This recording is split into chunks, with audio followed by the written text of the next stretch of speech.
Hey guys, Casey Ferris here. Thanks for checking out another video of mine here on YouTube. Today, we are talking about Resolve 15, which at the time of this recording just came out. And if you're like me, you're wondering what the heck is, what's up with that?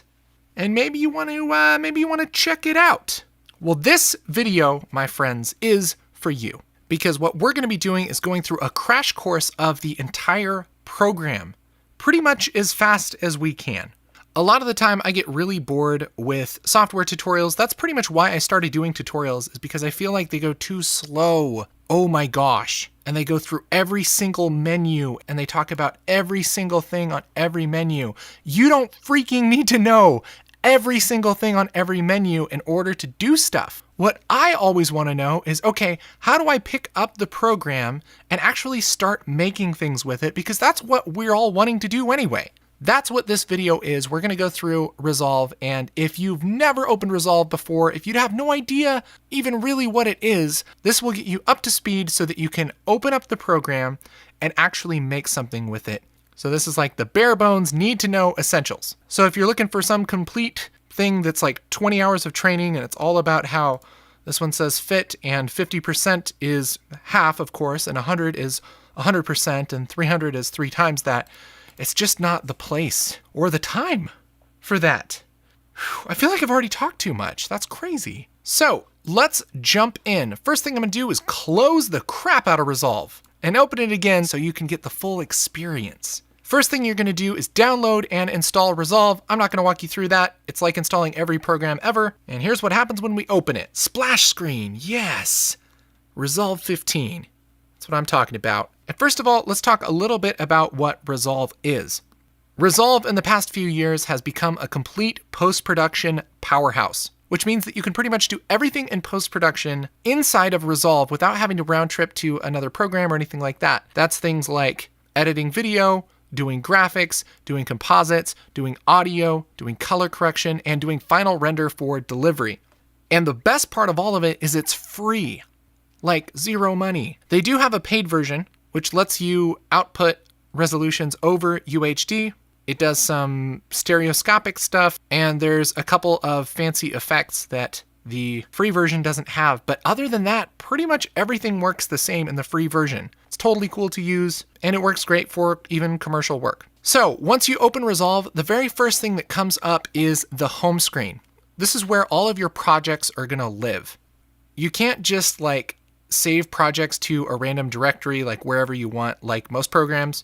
Resolve has a specific place where it keeps everything, and it shows up here. The reason for that is databases, which is complex and honestly, I don't care. So if you make a project, it will show up here. You can also make a new project or a new folder for your projects. This is like the place where stuff lives. So first of all, let's make a new project. I'm gonna click new project. I'm just gonna call it Resolve project because I'm super basic.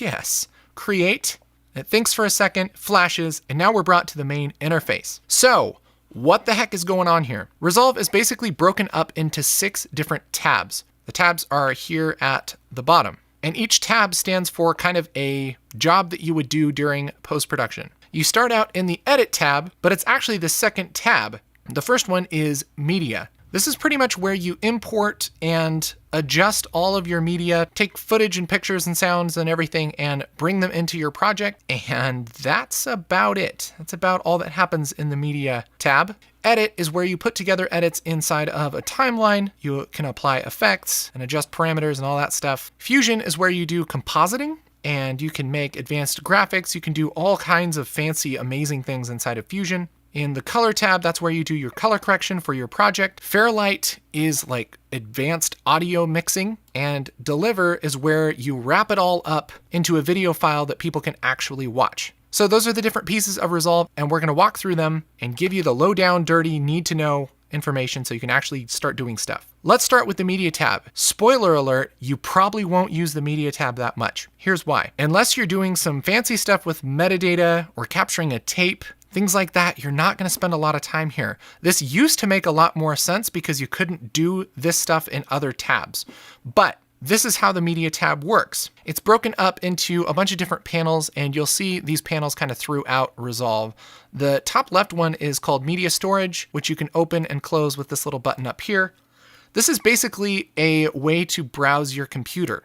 It works pretty much just like Finder or Explorer on your system. It's just inside of Resolve. The advantage here is that if you navigate to a folder where you have a bunch of videos and you open it up, you can see thumbnails and hover scrub footage on your system, so you can decide if you really want to bring it into your project. This is great if you have a bunch of B-roll that isn't really named.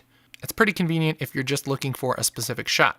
So that's media storage. That's media that's on your system but not in the project yet. So to get something into the project, you have to drag it into the media pool. The media pool is this little window down here. That's where all the footage and media lives for your project. So if I drag this clip down into the media pool, it's going to add it to the project. Now, since this is the first thing that I've dragged into the media pool, it's going to ask me a question. It says, hey, this clip has certain video settings. Do you want your project settings to look like the settings on this clip? And you have a choice. You can change your project settings to match the clip settings, or you can just import the clip and don't touch your project settings. The choice you make is going to depend on what type of project you're doing, what your frame rate is, all that stuff. And it's also helpful to know what your frame rate is and everything for your footage. Honestly, you can decide all this later. So if you're not sure, just hit don't change. That's going to bring my media actually into my media pool. And then once I have something down here, I can drag more media in, and it's fine. This is probably a good time to look at our project settings. So if I go down here into the lower right-hand corner, there's a little button that looks like a house. That brings up your home window like we talked about earlier, and there's a little cog. This brings up your settings for your project, so you can see what you have everything set to. It's a good idea to have this set right before you start editing, because it's kind of annoying to change later, and sometimes it locks it and you can't change it, and it's frustrating. So make sure the timeline and everything is set how you want. This is 1920 by 1080 at 24 frames a second. That's fine, and there's a lot of other fancy settings that we don't really need to worry about right now. That's the big one, okay? Frame rate and resolution. Sweet. So I'm gonna hit cancel because that sounds fine. So awesome, I have some media in my media pool. If I click on a piece of media, it's gonna load up all of the info in the metadata window over here. This is where you can see fancy things like time code, how long it is, what the bit depth is, all those fancy things. If you're interested in it, that's where it'll show up. And honestly, this is pretty much 90% of the time what you'd use the media tab for is like browsing footage and being like, oh, yeah, I was looking for that one of those people digging. Okay, cool. That's the one of the people digging. Sweet. Edit. Then you go over to the edit tab. Okay?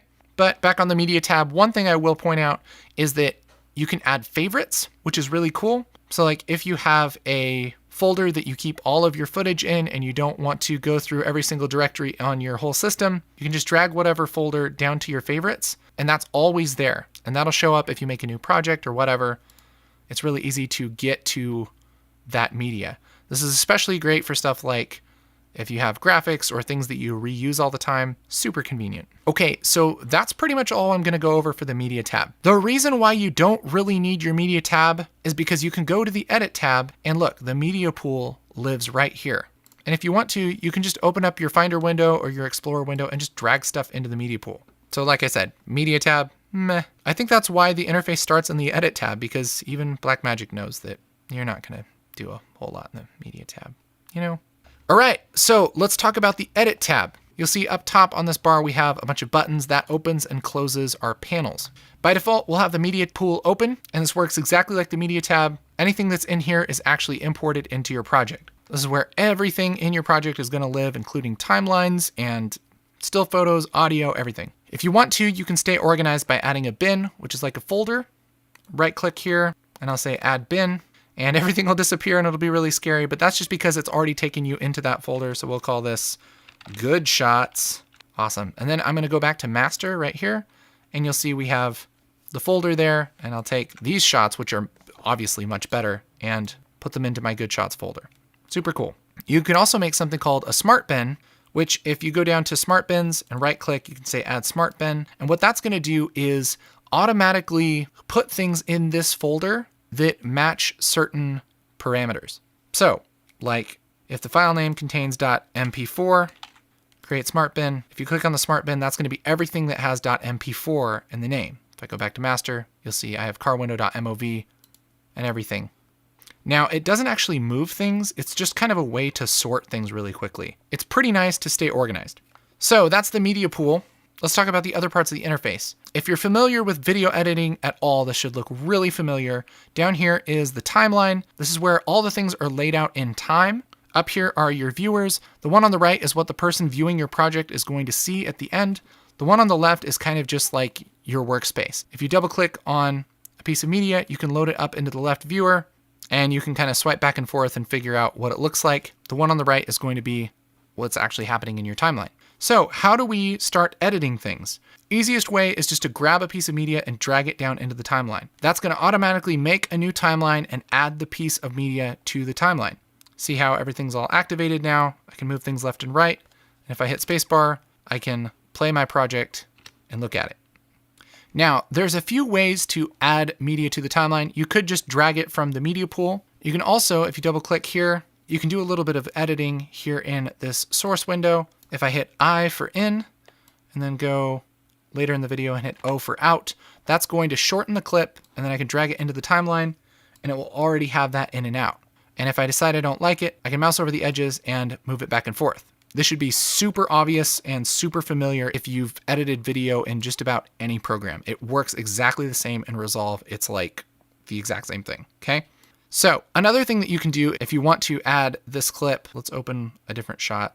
I'll double click this and load it in the viewer. Let's say I want to have my in right here and my out right there. If I grab this, I can drag it over to this viewer, and now I have some fancy things.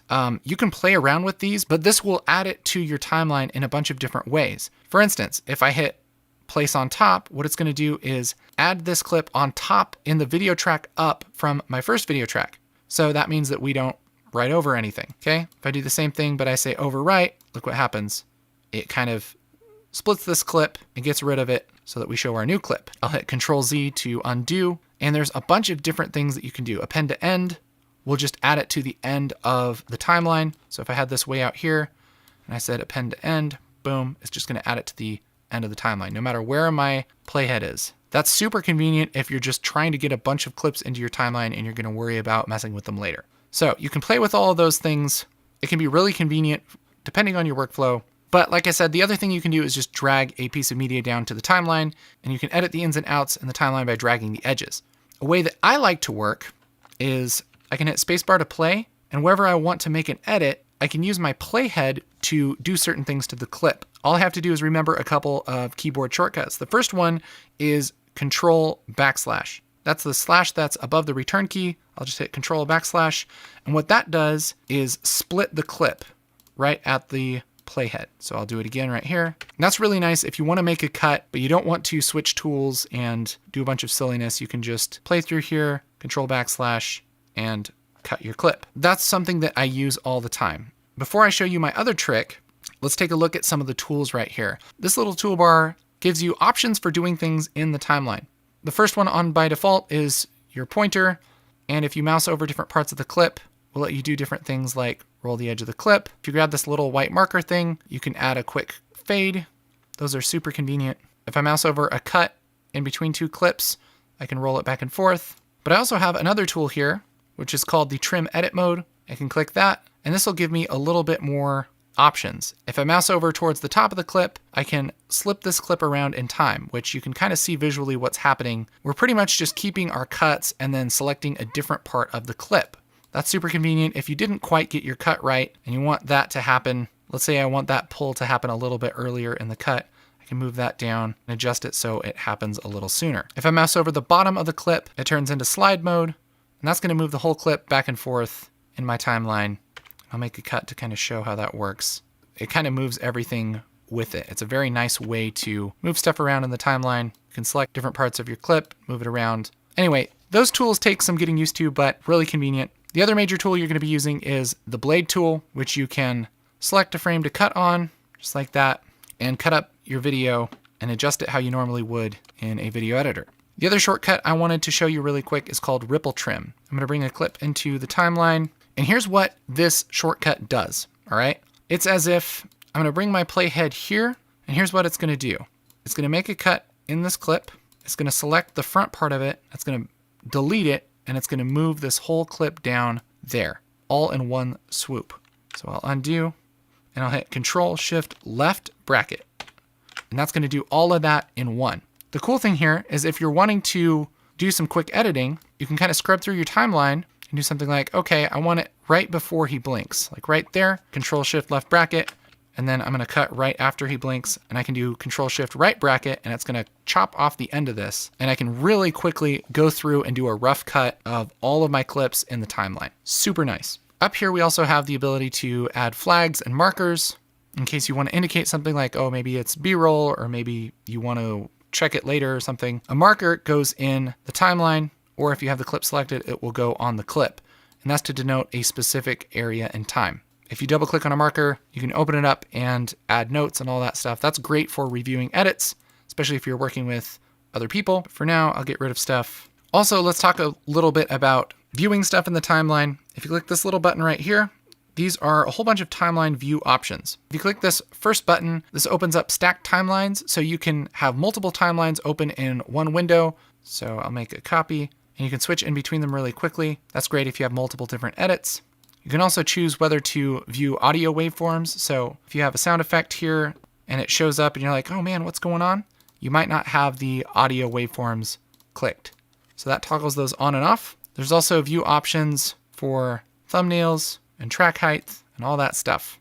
That's where that stuff lives. So if your timeline doesn't look right, here's where to go. Then we have a zoom slider. That's easy. An easy way to move around in the timeline is if you hold down middle button mouse, you can kind of grab the timeline and move it back and forth. That's a great way to scroll around. If you hold down Alt and roll your mouse wheel, you can zoom in and out on the timeline. That's pretty much how you get around. And that's kind of true for all the types of views in Resolve. If you roll with your mouse wheel, it'll zoom in. If you click and drag with your middle button, that will pan around in your viewer. That's going to be especially helpful in Color and Fusion. That's how you do it. So that's some editing basics. Let's get into some fun stuff. If you click any clip in the timeline and you go up here to this button that says Inspector, that's going to open up your Inspector panel. This is where all the properties for your clip live. Things like zooming, rotating, you can flip and flop things, you can crop them, you can reset stuff if you mess it up. There's even some cool things for retiming, lens correction, all kinds of goodies there. So if you want to change something about how your clip looks, that's a great place to start. Also, something that's convenient is this little triangle here. If you click that, that kind of rearranges your workspace a little bit. So it makes this panel big and tall or short and fat.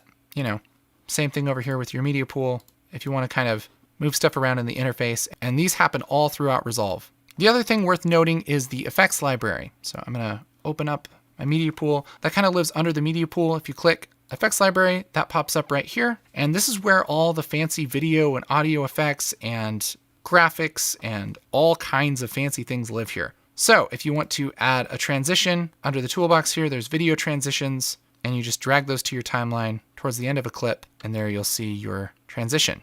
All the transitions work the same, just drag them to the end of the clip or in between two clips if you want to. There you go. Audio transitions work pretty much the same way, but for audio. There's also a bunch of titles. Fusion titles we'll get into a little bit later. Then we have our titles.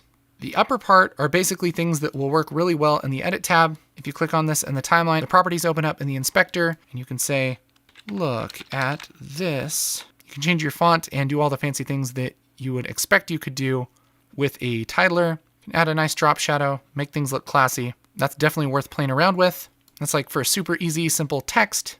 They also have presets for like lower thirds. They also have something called Text Plus. If you drag that into your timeline, it's first of all going to be a little bit less responsive because this is actually a Fusion title with a whole bunch of controls that are available inside of the Edit tab. And it can get really complicated, okay? You can do tons of fancy stuff with the Text Plus, and that gets really deep really fast. And we'll talk about kind of some of this stuff in the Fusion tab. But just know if you want a very fancy title, Text Plus is probably what you want to do. Then we have Fusion titles, which again is pretty much using Fusion under the hood and just presenting it in the Edit tab. So if I grab one of these and drag it into the timeline, one thing is we're going to see there's a little red bar there. That means it has to kind of think about this a little more. And once it turns blue, then it will play back in real time. So depending on your system, that might take a really long time, but it's going to kind of do that when you're not touching things because it doesn't want to be inconvenient, even though it is kind of inconvenient to wait for it.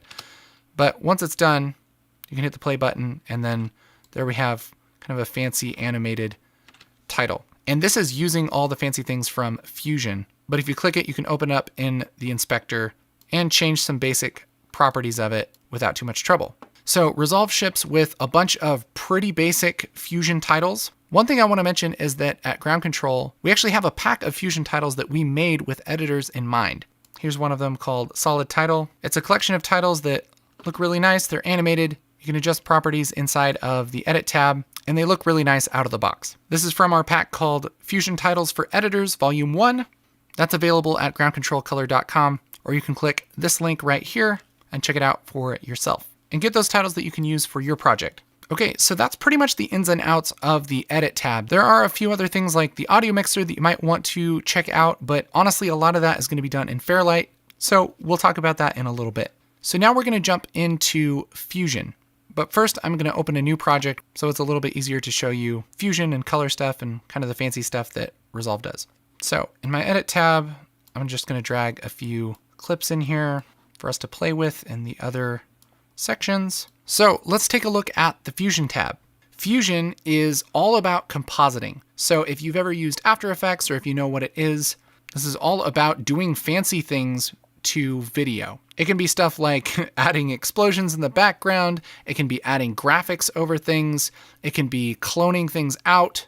You can do just a million different things in Fusion. It's kind of like Photoshop for video, I guess. It opens up and right away, it probably looks a little bit scary. So let's take a look at what's going on here. First of all, the clip that's loaded here in our viewer, that's the clip that we were over in our timeline in the Edit tab. So if we were over this clip with the phone, click to the Fusion tab, it's going to open that shot up in Fusion. If you opened up the wrong clip, you can actually go up to this clips thing here, and we can select the different clips in our project just by clicking them here. This is actually a very similar timeline to the way color works, but we'll get into that. So let's start with this clip right here. I'm going to close my clips panel, and let's take a look at the interface. Biggest thing is that these viewers are not like the edit viewers. In the edit page, this right viewer is what the person who watches your project is going to see, and the left viewer is kind of your workspace. In the Fusion tab, these are both your workspace. What the heck does that mean? Basically, these are just two viewers that make it easier to look at different parts of your composition. So more on viewers in a second. Down here is the timeline. This is what actually happens in time. These little yellow marks are your in and your out that was set in your Edit tab. So you can go over here because there's more video in the clip, but you're not going to see anything because it's just showing the ins and the outs. Below your viewers in your timeline is the nodes panel. This is the part that people find really, really scary because we're all pretty used to apps that work with layers. In fact, Resolve works with layers in the Edit tab. If you want to put a video over another video, you just drag it on top and whatever's on top shows up. You can even lower the opacity and blend them together because one is above another. Totally makes sense, right? In Fusion, it doesn't really use layers, it uses nodes. And before you nope out of this, I promise you it looks a lot scarier than it is. Think of nodes as little building blocks for what you're doing. Each little rectangle here stands for a piece of media or an effect or a filter that you put on something. It's a building block for what the viewer will see. And we start out with two nodes. The first one is media in. This is what the footage originally looks like. This is the footage that's coming from the Edit tab, okay? It's brought into Fusion. That's what media in is. The second node is called media out. This is what the viewer is going to see. So right now, you'll notice that there's nothing going on in between these nodes. And so what's coming in and what's going out are going to look exactly the same. Now, about the viewers, each node can be loaded into either of these viewers. And if you look right here, there's two dots. One of them is black, one of them is white. This is a little indication that this node is loaded into the viewer. The right dot is white. If I were to select this node and hit 1 on my keyboard, it's going to load it into the left viewer. And you'll see how there are two white dots there. That's loaded into both viewers. If I were to select media in and hit 1, that's going to load that in the first viewer and media out in the second viewer. If this gets too complicated for you, just load stuff into the second viewer, okay? That's pretty much what I do. You don't need to use two viewers, it's just a tool. So how do we actually start doing stuff to this? Just like in our Edit tab, there is a media pool and an effects library. Same deal. And we have the little twirly arrow thing, which I'll twirl that down. The difference is that the tools inside of this panel are the effects that are only in Fusion. And here we have a huge list of them and a bunch of categories. If you click on one of them, that will open up all the effects that you can do to your image. So let's start with a blur node. If I grab this and drag it into my node graph, you'll see it makes a new node. Again, this is like a building block for what we want to do. So how do we apply this to our image? Well, it pretty much works like a flow chart. So what I'm going to do is mouse over this line right here until it turns blue, and I'm going to click it once. That's going to disconnect my media in and my media out. Now I'm going to take my media in, which if I load up in my left viewer, it's this clip, and I'm going to grab the little gray square and attach it to my blur node, and grab the blur node's little gray square and attach it to media out. Now, since media out is in the second viewer, we can see what's happening. We can see the result of all the effects that we're doing. You may notice that these still look exactly the same. That's because each node has properties. And if I click on the node, that will load up the properties in the inspector just like in the Edit tab. And you'll see I have a little property here called blur size. And I'm going to push that up and we'll see it starts to blur. So without a lot of work, we've done something to our image in Fusion using nodes. So instead of dragging a blur onto the first layer of our composition, we just dragged a blur node in and connected it in between our media in and our media out. Think of it as do this, and then do this, and then do this. Okay, it flows in order. Now let's say we want to add some text over this. That's a pretty basic composite. It works the exact same way as adding our blur. I'm gonna go up to my effects, go down to generator, and here I have something called text plus. I'm gonna drag that into my node graph, and since this is selected, again, I have all of my properties and everything here, and I can type text. Now you may notice that nothing has happened. That's because this isn't connected to anything.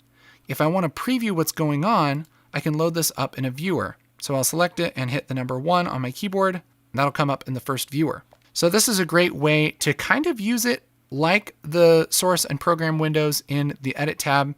If I just keep media out in my second viewer, and then I can use my first viewer for whatever node I want, then I can kind of preview things on a node by node basis. And if I disconnect this blur node and then put it to text, it kind of looks like it works, but this isn't actually working because I can connect the text to my media out and it just shows text. It's all kinds of weird. That's because the text isn't an effect, it's more like footage. You know, it's something that's generated. So we have to put this text over this blurry image. And how we do that is we use a special node called a merge node. And an easy way to find a merge node is up here in this little panel. These are like the most commonly used effects. These are the same things that live here in the effects library, but this one right here is called merge. I can drag that in and it makes a merge node. All this node does is put things over other things. So instead of connecting my blur to the media out, I'm going to disconnect it and connect my merge node and connect my merge node to my media out. And you'll see we have the same result, but there's a little green arrow here, and that's basically adding something over whatever is put into the yellow input here. So if I grab my text and I drag that to the merge node, look what happens. Our text is over our blurry image, and we have ourselves a composite. Now, you may be thinking, holy crap, that's a lot of freaking work to just put something over something. Why would they freaking build it this way? And honestly, for something simple like this, yeah, it does kind of seem like a lot of work. I'll agree with you on that. But once you get used to working with nodes, it's not that big of a deal to do something like this. And once things get a little bit more complicated, nodes actually work really, really well. The first way to make things go a little bit faster, I'll just delete my merge node, is you can use a shortcut to add nodes. If I hit Control Spacebar on a PC or Shift Spacebar on a Mac, it brings up this little menu and I can just type what I want to add to the node graph, and I'll type MRG. That's kind of the shortcut for a merge node. I could also just type out merge and that would show up, and then I'll hit enter, and that's going to add a merge node. Now you see it isn't connected to anything. I can actually speed that up if I have a node selected that I want to come before the merge node. So I have my blur selected, I can hit Control Spacebar, MRG, return, and that will add a merge node in between my blur and my media out, and then I can connect my text to my merge node. If I want to go even faster, I can delete my merge node and just drag the output of my text into the output of my blur node right here, and it will automatically add a merge node, which honestly is almost as fast as just dragging a layer in. So once you get used to that stuff, it doesn't take a ton more time for simple things. And when you get into more complicated composites, nodes make a lot more sense. So that's basically how nodes work. And honestly, it's not that much more complicated than that. And what's really cool is you can kind of build things before you connect them. For instance, if I wanted to add kind of a fancy title here, I can add a couple things to my node graph by hitting Control Spacebar. I'll type BG, which is a background, and XF, which is transform. And that's basically like a solid color, like a solid in After Effects, if you're familiar with that. We'll just make it green. I have that loaded into the left viewer. And then in my transform, I'll also load it into the left viewer. I can adjust my properties to adjust the size of my background, and I can connect the output of my text to the output of my transform. That'll make a merge node. I'll load that up in my left viewer, and we'll see we have this little graphic built. And I can break this connection and add this merge to my other merge, and then that will put my graphics over my blurry layer. And this is where things get really interesting with nodes. You can connect nodes to multiple things. Instead of having one layer that has to live somewhere in the layer stack, nodes can be connected to a bunch of different stuff. Let's say I want to have this box without that white text. I just want that text to be see-through in the box, right? I can bring my text over and drag it onto this blue arrow of my background, and that's going to add it as a matte, which is going to adjust the opacity of that background layer. And you'll see this is loaded into the left viewer. It's just making it show up where the text is.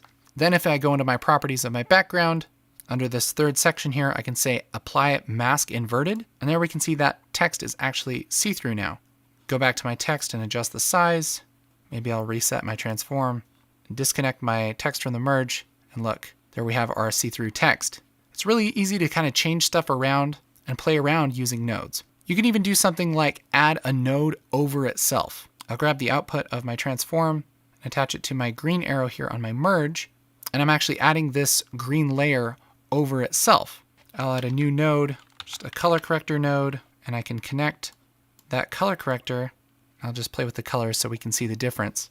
And in my merge node, using my blend property, I can animate in between them, and it's all using the same building blocks, but because they're nodes, you can connect them to multiple things. It's actually really cool for doing some complex things with graphics as well as compositing. So I know this is a lot. Let's take a look at how this could practically work. I'll open up my clips. Here I have a shot of a green screen on a laptop, and we want to replace this screen with something that isn't just a green screen. First thing I'm going to worry about is keying out this screen, because the basic workflow is to key out this green and put this clip as a layer over whatever we use for the laptop screen. So I'm going to select my media in node, hit Control Spacebar, and type delta. That's going to bring up our delta keyer. This is like the standard green screen keyer for Fusion. Up here where it says background color, I'm going to grab this eyedropper and just drag it onto the screen and pick a place that seems good. And out of the box, it should work pretty darn well. It's even keeping some of the reflections there, which is really nice. So now what we have to do is put something behind this. And what I like to do is sandwich this layer over the original footage. That's where using nodes is really helpful. Because what I can do, instead of having to duplicate this layer and bring the footage in again or do anything like that, I can just grab the output of my media in node and drag it to the output of my delta keyer like this, and it will make a merge node, and it will put itself over itself, like some kind of weird alternate dimension. I don't know. And we're going to want the layer with the keyer to be in the foreground. The foreground is always the green connection, and I can swap these really easily by hitting Control T with merge selected, and that's going to be the foreground. And I'll put it up top just so it's a little easier to understand that this is on top of the other one. Now what I want to do is put my new screen in. Easiest way to do that is just drag my screen from the Finder into my nodes window. That's going to say media in 2. Let's take a look at it. This is what this is. And basically, I'm going to merge this media in with my original footage after the keyer. So I'm going to grab my output, drag it to the output of my keyer. That's going to make a merge node. And here we have things all together. We can kind of see our stack here, although these need to switch because the media in is over the keyed layer. I'm going to hit Control T, and you see that puts it under our layer here. So here's our first layer, and our second layer, and our third layer. The other thing I need to do is corner pin this to the screen so that it matches the perspective. And you do that just like you would expect. I'm gonna grab my media into, which I'll rename to be screen, hit Control Spacebar and type corner. Corner positioner is what we want. And now it gives me little control points here to place them exactly where I want them on the footage. And there we have a pretty good composite out of the box. That's a basic screen replacement inside of Fusion. And because we're using nodes, we don't have to duplicate layers and make a bunch of copies of things. We can just connect the same media to different parts of our composite. That's really the power of nodes. And again, just like a lot of other things in this program, once you play with it for a little bit and try and do a couple projects, you'll start to see what I mean. The other thing in Fusion I want to touch on really quick is animation. And if you've ever done animation inside of a video production program, this will totally make sense. Let's say I have a text layer. I'll do a text plus, and we'll call this Jana. Her name is Jana. We'll make a nice lower third here. Type Control Spacebar and type shadow to give it a little drop shadow. I'll adjust my offset just a little. There's my very simple lower third. Now let's say we want to animate this on screen from the beginning of the clip. You'll notice that everything in the inspector has a little diamond by it, and that's your little keyframe thing. You can click these to set a keyframe, and this is common throughout Resolve. This pretty much works the same way throughout. What I'm gonna do is go to my merge node, because a merge node actually has controls for the foreground built into it. So you see if I move my center back and forth, it actually moves everything that's being merged over my background. And if I go to, let's say frame 10, and click this little diamond by my center on my merge node, that's gonna set a keyframe. Then I can move to a different point in time and move it to where I want it to be. And we'll see if I hit spacebar, it will animate in. Maybe I also want it to animate out. I'll just set a keyframe towards the end and then move it off towards the very end. So now it animates in and animates out. That's basically how you animate everything ever inside of Fusion, inside of Resolve really. But Fusion has two panels that have to do with messing with keyframes. The first is the keyframes panel. Makes sense? I'm gonna switch this over. And this lists out everything in your node graph, and it shows you the keyframe animations. So I'll zoom in here, and you see we have kind of a little graph of our keyframes here in our keyframes panel. This is so we can see all of our animations for the whole project all in one window. And this one is really focused on what happens at what time. It's not so much the value of the keyframes, it's more like when they happen. So if I want to move keyframes back and forth, I can slide them back and forth in this panel. I can select one keyframe and move it around in time. This is great for timing out things that you want to like happen in sequence. Like if you want one piece of text to come in and then another one right after it, that's a great tool. The other editor, which I really like, is the spline editor. This comes up and will list everything that has something that's animated inside of your composition. And if you click the check mark, it will bring up your keyframes here in the spline graph. And if I click this little button right here, it will zoom everything to my view so I can see it really nicely. So you can move stuff around in time in this graph, but this panel is focused more on the values and the way that things animate versus when they animate. So for instance, we have this text coming in and it has a hard stop right here. It just kind of stops immediately. And you can see this on the graph. It's going, stop. And then it starts immediately and just keeps going off screen. That works, but it's just not that pleasing. What would be better if it kind of just slowed down. So what I can do is select both of my keyframes and hit the letter F on my keyboard. And that's gonna flatten out these handles on my keyframe so that this slows down and comes to a stop. And it just looks a little bit more fluid. Nice animation, yeah. So this panel gives you a lot of control over how your stuff animates. Definitely worth playing around with. The Fusion tab in Resolve is freaking intense, man. Like you can do so much stuff with it. It's such a deep piece of this program now. It used to be its own standalone program, and now it's integrated into Resolve. So you can imagine you can do just a ton of stuff with it. We didn't even get into 3D animation and advanced compositing and all the stuff that you can do with this. Okay, so that's Fusion. Let's get into the color tab. So the color tab is pretty much what Resolve has always had. That's like been the core of Resolve for a really long time. And so again, this is a very deep, very powerful piece of this software. First of all, let's take a look at the interface. Up here we have our viewer. Again, this is what the person watching your movie will see. Over here we have a node graph again, but it's a little less complex than the Fusion node graph, although it works very similarly. Right here we have a little dot. That's basically your media in, and a little dot over here, that's your media out. So this is the starting point of the image, this is the ending point, and everything in between is what you do in the color tab. We'll come back to this in a little bit. Towards the left, we have something called a gallery. This is pretty much where you save your color corrections and save still images of what you've done that you can bring up later. For instance, if I made this really ugly and red and right-clicked and said grab still, that would show up here in my gallery. I can then apply this to other shots, or I can export it to use and reference later. Under the gallery, you can swap the gallery with the media pool, which we've already talked about quite a bit. This is just all the media that's in your project. One thing is you can't really add it to the timeline because that's kind of done in the edit tab. This is, honestly, you probably won't use the media pool for a lot of stuff just because we've kind of already done a bunch of stuff with media, but it is there. It's also a quick way to like select your timeline, or if you have multiple timelines, you can select them in the media tab to bring them up in the color tab. But that's pretty much all you'd use it for.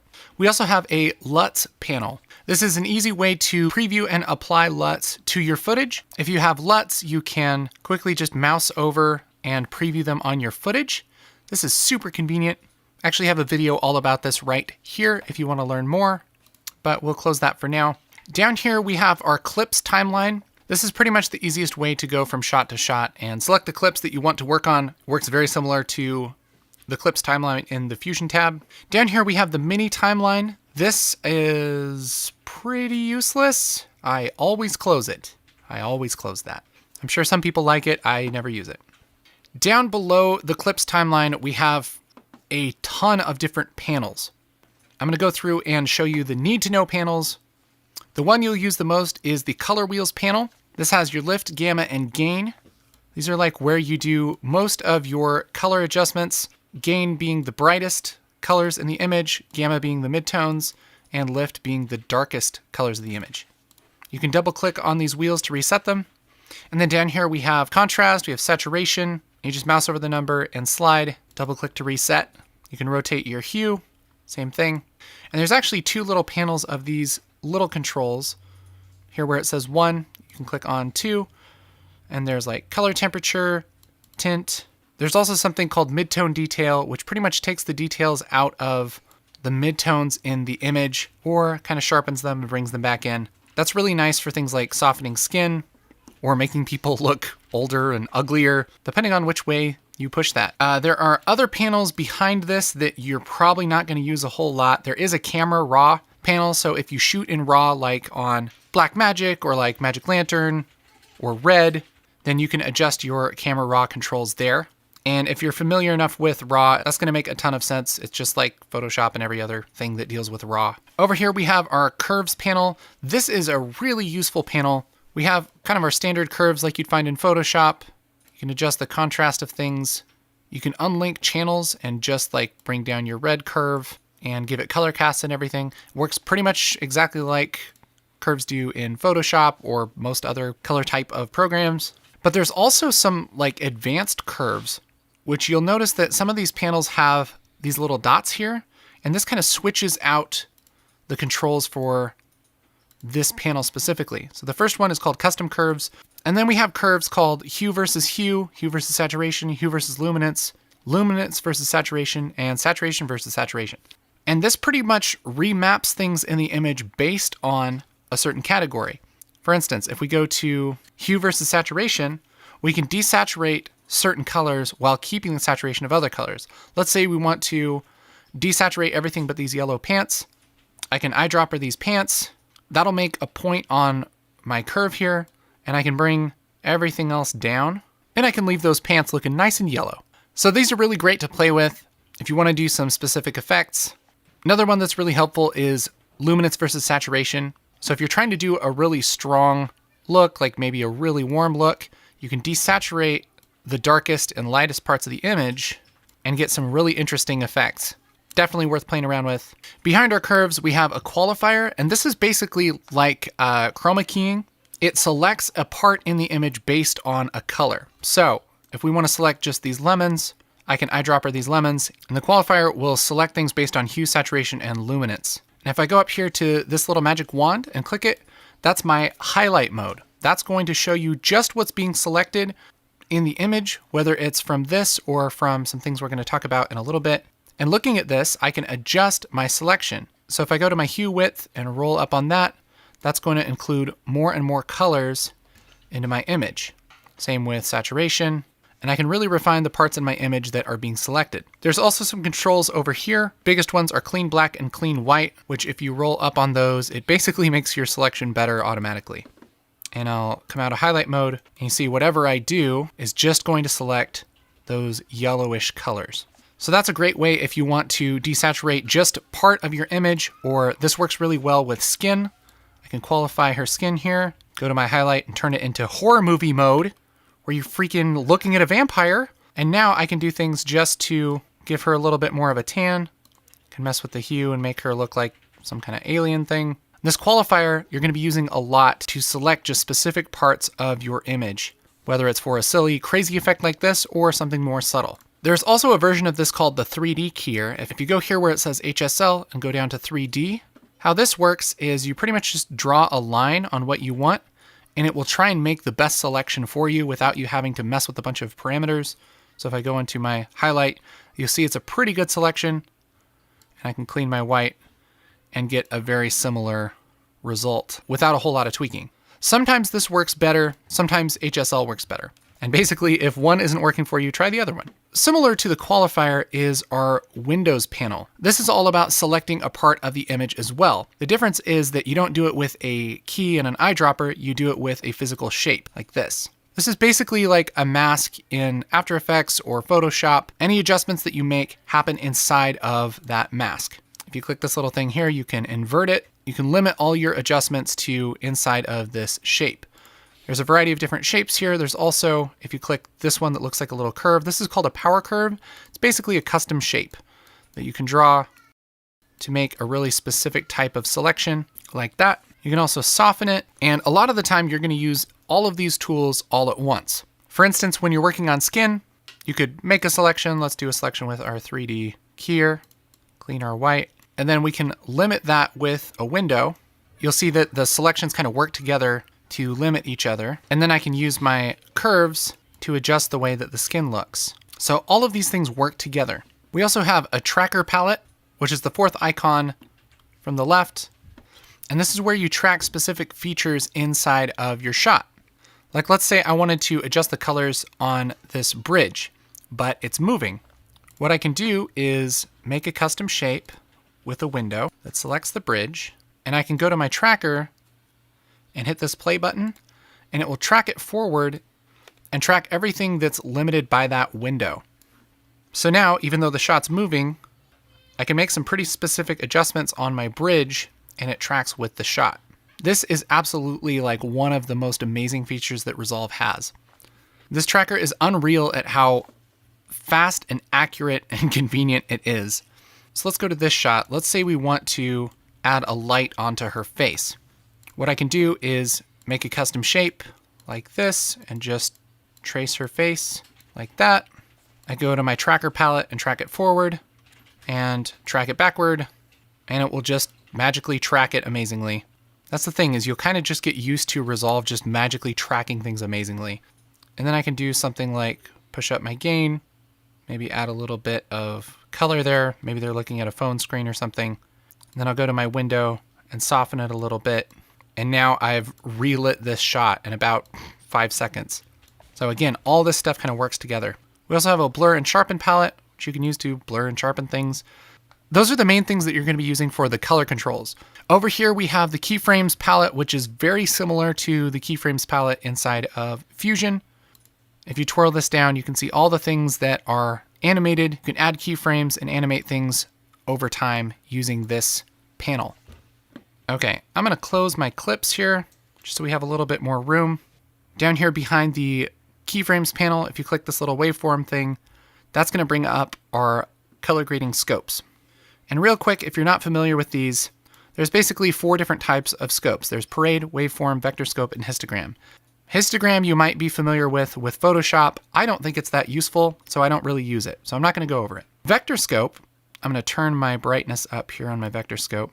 Vector scope is a graph of hue versus saturation. So if I make this image really, really pink and saturated, see what happens to the vector scope. It moves towards magenta and it moves towards the outside of this circle. Think of this circle as kind of the same as these circles here. If I wanted to move this graph all the way down to G, I just move my offset all the way down to green right here, and look what happens. It makes everything green. It's kind of a more scientific way to figure out what your colors actually look like, based on the data, not just based on your eyes. Because when you're color correcting things, your eyes can kind of play tricks on you, and so it's good to have kind of like a standard. And again, the more saturated my image is, the farther this little cloud gets towards the edge of the circle. So if I add a lot of saturation, you see it grows. If I were to take this down and make it black and white, see it's just a little dot in the middle because there's no saturation. That's vector scope. I'm going to switch over to waveform really quick and adjust a couple settings just to help explain this. The waveform is a graph of brightness and position. And the only position it cares about is left and right.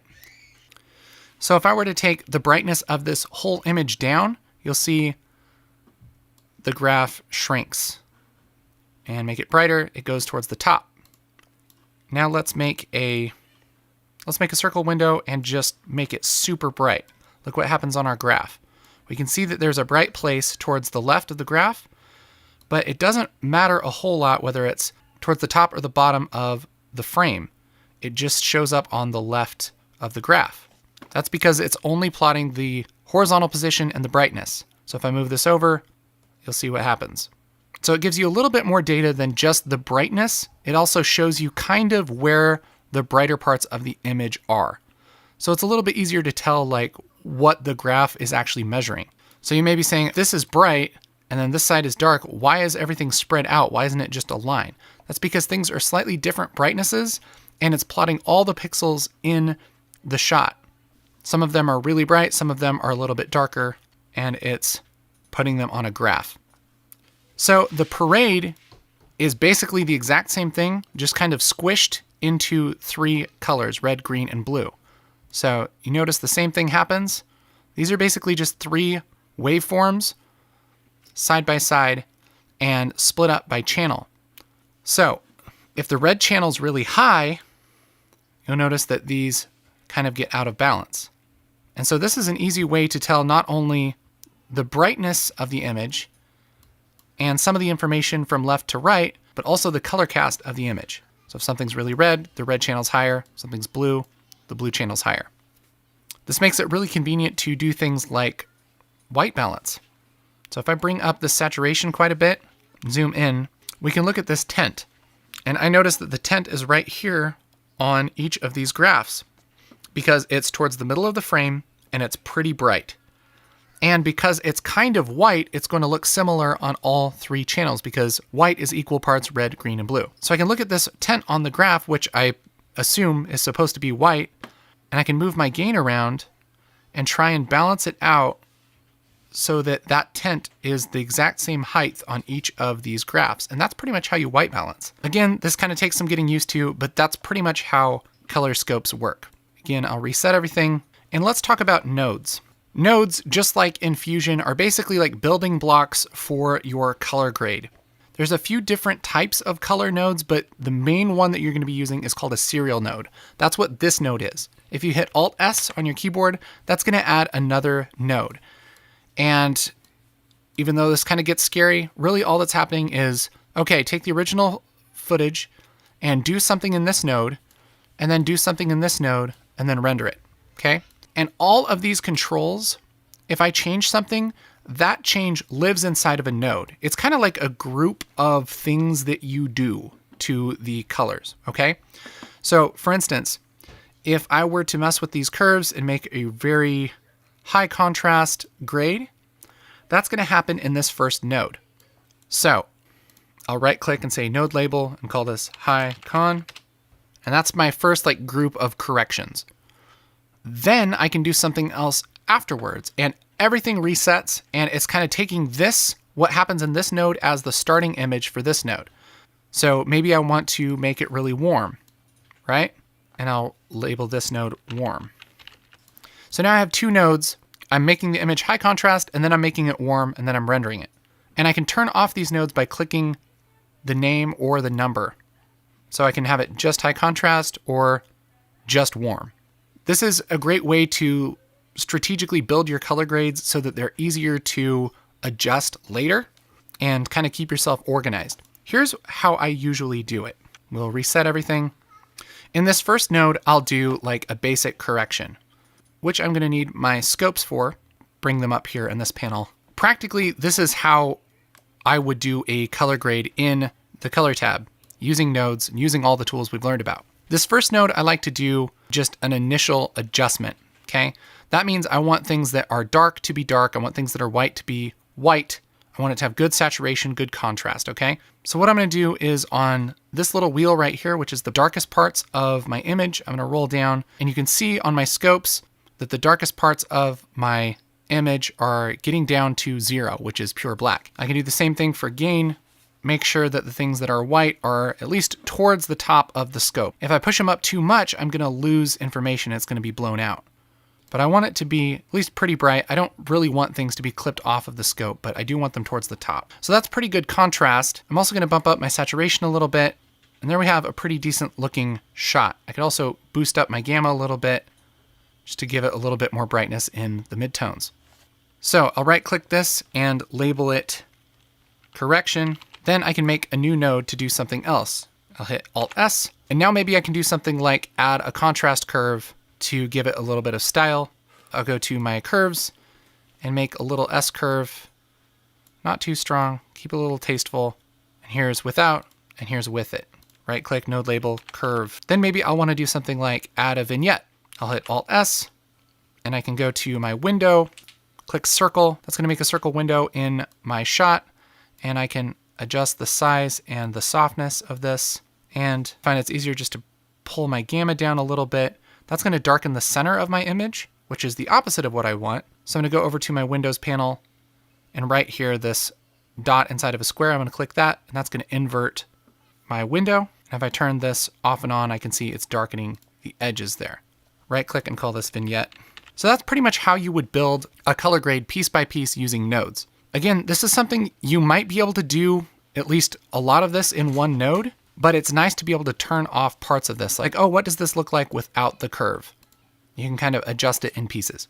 Last couple things I want to go over. We have an open effects panel. There's a whole bunch of different effects that you can drag onto nodes to do a whole bunch of fancy things in the color tab.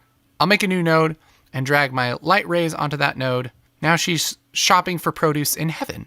And just like all the other tabs, all of our properties and everything pop up in this right panel, kind of like the inspector panel, and I can adjust the properties of this effect. Last thing I want to talk about is the light box. The very right button here, if you click that, it switches into a full screen thumbnail preview of all of the shots in your project, which for this isn't that great, but if you have a project with tons of shots, it's really great to be able to go through and select the different shots that you want. What's really convenient here is that you can copy and paste your grades to multiple shots. All you have to do is select the shot that you want to copy the grade to, and then mouse over the shot that you want to copy the grade from, and middle button mouse click.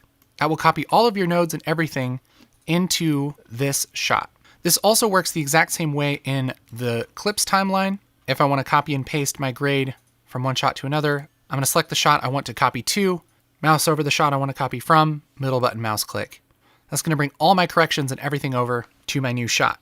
I have an insane amount of Resolve tutorials. If you want to check out my channel, there's things about grouping and a lot of tutorials on Resolve 15 and Resolve 12.5, which cover 90% of what you can do in the color tab. Also, if you're interested in learning more about color grading, you can check out our paid training here. That's the basics of color grading.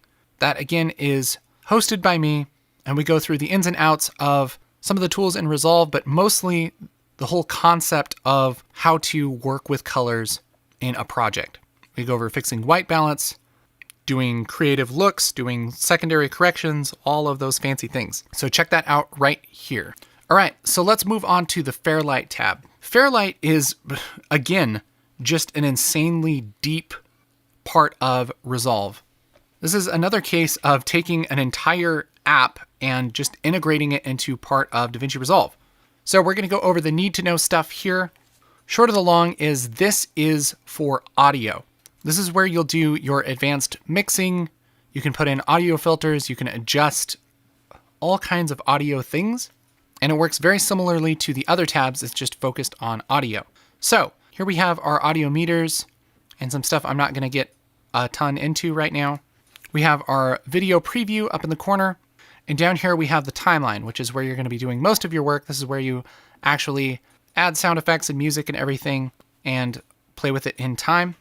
And to the right is our mixer. This is an easy place to set levels and adjust effects and EQs and all of that stuff. If you're at all familiar with an audio workstation, things like Pro Tools, things like Audition, music production programs, this is going to make a lot of sense. It works just like those apps. The really cool thing is that you don't just build your audio in here. It will actually take audio that you've built in your Edit tab over into Fairlight to adjust further. So if I were to drag some music into my timeline in my Edit tab and then switch over to Fairlight, that would also show up in my Fairlight tab.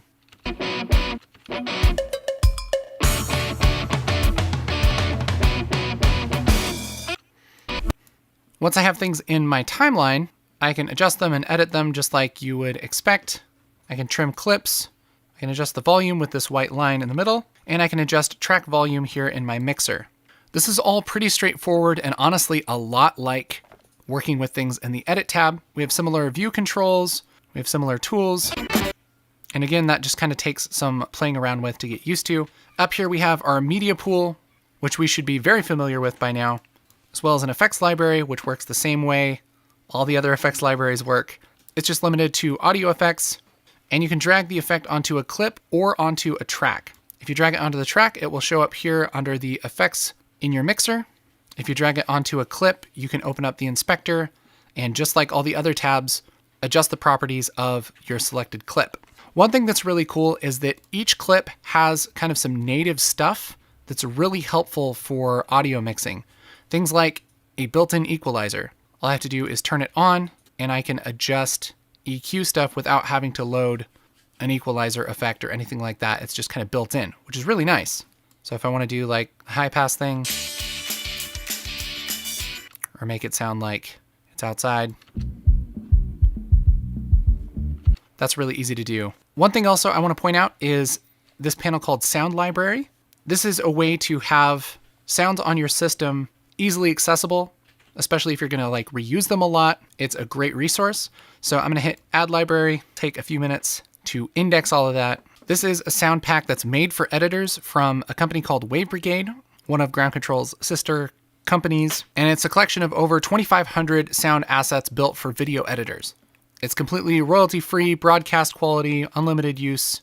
It's super useful for basically any project that you're doing because it has like 90% of what you'd need to do quite a bit of sound work. So I'll hit OK. And what's cool is once you've indexed your sound library, it pretty much just remembers everything that's in those folders, and you can quickly search for things like, oh man, I really wish I had the sound of a door. You type door and it'll pop up, and here's, okay, this is a breaker bar door. These are door knob sounds. This is a door slam. And you click it and you can bring it up in your little preview window here and just drag it from your preview into your timeline wherever you want your door to slam. Obviously, I don't have my video really set up for that because this is just kind of a quick thing. But this sound library is a really, really cool feature that they just added to the Fairlight tab. Maybe I want some city sounds. Here's some ambient sounds from our Wave Brigade pack. Ambience exterior city. I'll just drag that in. Maybe I'll take my music down quite a bit. Now, ambience is a little bit hot, so I'll bring that down too. There I have my nice ambient sound with my door slam, you know, super great audio mixing. Now, one thing I'll notice is that my door slam here is just on my left channel, and that's because this is added to a stereo track.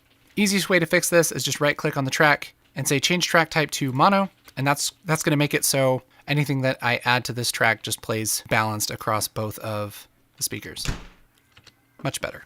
The other thing I wanted to mention quickly about the Fairlight tab is this little dynamics thing here in the mixer. If I double click this little graph here, that will bring up my dynamics effect. This again is kind of built into the channel strip, and there's a ton of different things like a compressor, limiter, expander, and a lot of stuff that you would use like on a dialogue track to make your audio really come through strong. I'm not going to go into how to use all of that stuff just because it's, too much to go over, but this is where all that lives and you don't even have to add it as a effect. It's really awesome. So the Fairlight tab is just an insanely robust audio production environment in addition to all the other amazing things that are inside of Resolve. Like, this has just really become a beast of a program in the last few years. So that's kind of the need to know stuff for the Fairlight tab. All right, so let's check out the Deliver tab. This is the simplest tab, which is great. This is where you render your project so that people can actually see what you've done. There's no real, you can't edit things, you can't move things around. It's just rendering it out for web or for delivery or whatever you're going to use it for. Interface is, there's a viewer, there's the clips timeline, there's a regular timeline, but where you're going to be spending most of your time here is in the render settings. I'm going to click this little triangle, open it up, and towards the top we have a bunch of presets. These are actually really nice. So if you want to render your project for YouTube, just click YouTube 1080p. That's going to set all of your settings and you can go through and customize them if you want to. There's 3 little tabs here: video, audio, and file. Video is all about, obviously, the video settings, the frame rate, the resolution, the codec, all of that stuff. Audio is what your audio is going to be. And file is things like, okay, where does the file go? Where does it live? What's it called? Is it put into a folder? All that stuff. And you pretty much have 2 options here. You can render the whole thing as a single clip, or you can render it as individual clips. And this is really nice if you're going to go back into like Premiere or Final Cut and you want to do some more editing after you've done all this stuff inside of Resolve, or if you're wanting to keep the clips separate for whatever reason, that's an easy way to do it. Just one thing, if you click that, make sure under File, you click Use Unique File Names, or else it will save over the first clip and you'll end up with the last clip in your sequence, which would suck. Believe me, it's happened to me about 700 times. So make sure to click that. But most of the time you'll be rendering it as a single clip for like YouTube. Again, just click a preset. That will usually be pretty good. One thing I usually change like for a YouTube upload is this quality restrict to 10,000 kilobits. I think that's a little low. I like to do like 30,000, and that's usually all I change. And there's a bunch of different presets here, things for moving back to Premiere, things for doing all kinds of things. Things for video, things for H.264 master. Most of the time I'm either rendering something for YouTube or I'll do some custom settings to render a high quality master, something that I'll usually bring back into Premiere or I'll send somewhere to do some more work on. That I'll usually pick QuickTime, and for the codec, I'll use GoPro Cineform YUV 10-bit. I've used this codec a lot on PC. It performs really similar to like ProRes if you're familiar with that. And that's pretty much what I do most of the time is I'll either render something like this or just a render for YouTube with that quality set up a little more. Once you're ready to render, make sure that your file name looks good. I'll call this render because, I'm super boring. And then location, wherever you want your render to live. Once that's all set up, hit add to render queue and nothing happens. That's because it adds it to this panel over here, which is your queue. The cool thing is you can make multiple versions of the same thing. Like let's say, okay, I want to make my high quality QuickTime like this, and I'm going to make a YouTube version, and I'm going to make a Vimeo 720 version for whatever reason. You can stack all of those in the render queue, select them all, and hit start render, and that'll render them all while you go and get yourself a soda pop. Awesome. But for now, I'll just render one, and I'll hit start render. And Resolve will go through and render all of this to a video file that people can actually use. So there you go. That's the ins and the outs of Resolve 15. Man, this thing has grown. This has been the 4th year that I've done a overview video like this, and it's just become out of hand. If you made it to the end, bless you, sir or madam. Bless you. You. So there you go. I hope this has been useful to you. Getting up to speed with Resolve 15. If you have any questions or comments, leave them in the comments below. And if you're looking for some color grading LUTs that are designed for your camera, check out Ground Control Color. We have a whole bunch of LUTs made for cameras that you use every day, like Sony, Canon, Blackmagic, GoPro, DJI drones. Those will help you make some really nice color grades in no time. All right, guys, thank you so much for watching. My name again is Casey Ferris. If you want more videos on Resolve and post-production and all those things, go ahead and subscribe to my channel here on YouTube. That would be appreciated. Yeah. If you wanted to be a double champ, you could even turn on your notifications so you know when I post a new video. Yeah, a double champ. Well, I'm going to go slip into insanity. Love you guys. Bye.